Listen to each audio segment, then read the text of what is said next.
Okay, this should only take like 20 minutes. I've been working on this for like 3 hours! Let's go ahead and lock down our page, just so it doesn't flip over on us. I'm going to attempt to do something different here. I'm going to go ahead and make this little paper guard, and I'm going to tape that down into place.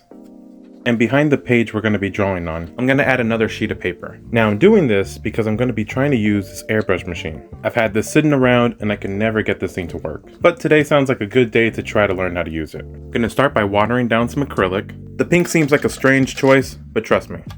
Going to use a little eyedropper just to grab some of the paint, just so I don't accidentally spill anything. Going to add that to the airbrush machine, going to lock it into place. Go ahead and turn it on, and immediately I realize it's really light, it's too watery. The color doesn't really show up. So I'm gonna go ahead and darken it up by adding a little more acrylic. So after we're done mixing that, let's go ahead and add it again to the machine. That again, it's not really showing up all that well. So my solution is I probably just need more paint. So I add a couple colors to the water in hopes that it'll show up a little bit better on the page. And you think third time would be the charm, but then I'm running into the issue that the paint won't come out. Now I tried doing a deep clean on this, but I'm really unfamiliar with an airbrush machine. So I'm just kind of at random moving settings around in hopes that some paint will come out. But as you can see here, I'm having no luck. And I have no idea what this thing does, but maybe that'll fix it? Here I think the issue is just I need more paint into the machine, but I'm running into the same problem where barely any paint is coming out. And at this point, I'm making no progress. This is why I don't like airbrush machines. They never work, but all reliable does. And unfortunately, I didn't get it to work. It'll just have to be something else that I learned later down. I've only ever got it to work once. This cup clean? So I'm trying not to waste cups, so I'm just kind of reusing them over and over. There's a lot of mystery liquid in these things. So here I'm just using a fan brush with just a couple different acrylic paints. So after I added that black, I'm gonna go ahead and make this little mucky brown color just to soften down that galaxy a bit. Because right now it is really harsh against this page. And the goal is to have this really soft, subtle transition into that galaxy. So using some acrylic and a generous amount of water, we're gonna try to push back that starry system a little bit.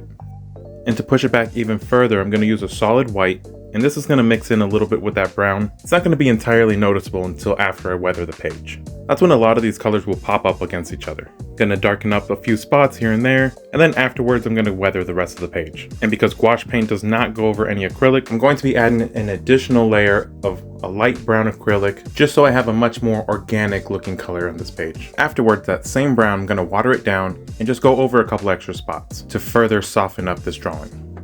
Afterwards, I'm going to take this outside, and using some white spray paint, I'm going to spray down my finger, and using a flicking motion, I'm going to get a really random starry system.